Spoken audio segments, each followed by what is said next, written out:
You know, some people take the idea of setting up a tight image too far in that they set up this image and then all of a sudden think that they can make random plays. Well, when you're playing in a full ring game, there's only so much you can do, really, as far as veering from what's optimally the right way to play and using that image. When you've got raises and bets in front of you and you've got nothing, you don't necessarily always want to push the envelope by saying, well, you know, I've got a tight image, you're going to believe me. And if you do, you got to make sure you bet it right. Okay, so in the following clip, we're going to see Josh, who's been playing really conservative and feels like he's built up this kind of an image.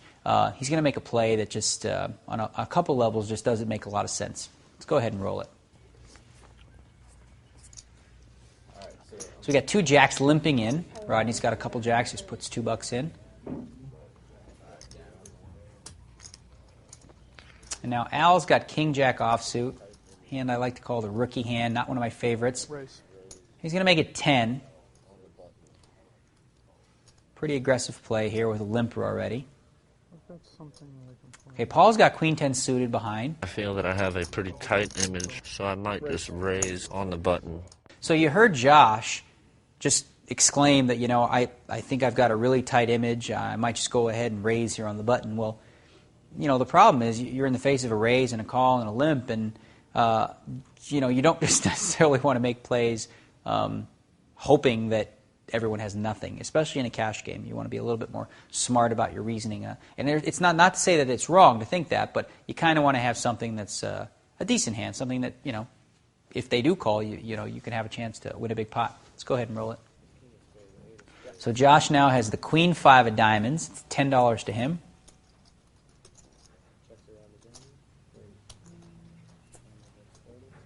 They both must think that I have a monster now. You know, Josh, you're absolutely right.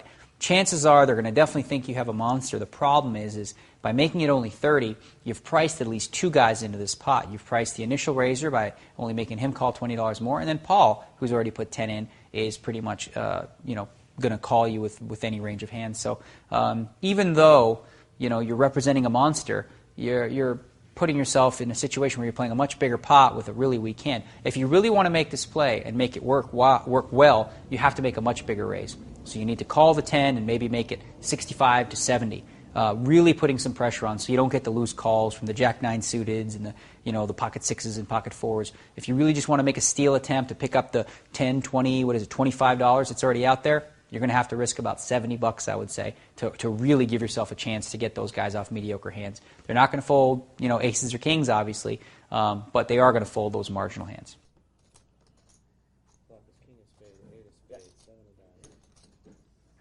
So the last thing that Josh wants to see right now is a whole bunch of callers. Unless, of course, he's going to get lucky and flop something. But with a queen-5, you know, they are suited, which helps. But again, you can get in trouble there if you flop a queen-high flush, someone happens to have an ace or a king-high flush. Brad's calling now with a couple of diamonds, which takes away some of Josh's outs. And we've got also the jacks called, Rodney called. Now it's on Al, who's got king-jack offsuit. Not a really good hand to play in a multi-way situation. Not a horrible situation for Paul if he's lucky enough to catch a couple of straight cards or flush cards.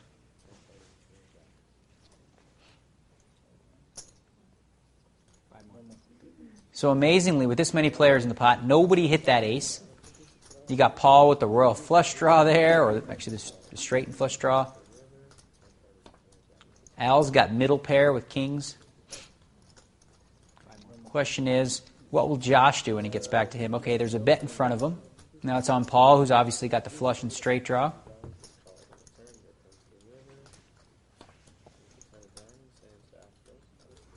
I have him on middle pair, and I feel that he's betting to see where I'm at.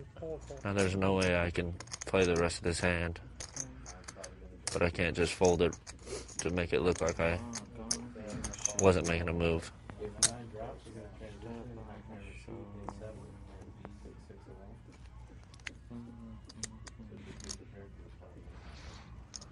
They probably both put me on queens, jacks, or tens. Okay, let's stop it right here. Kind of a pet peeve, kind of a TV thing where, you know, I guess it's an etiquette thing. Really what happened here is Josh is trying to save face.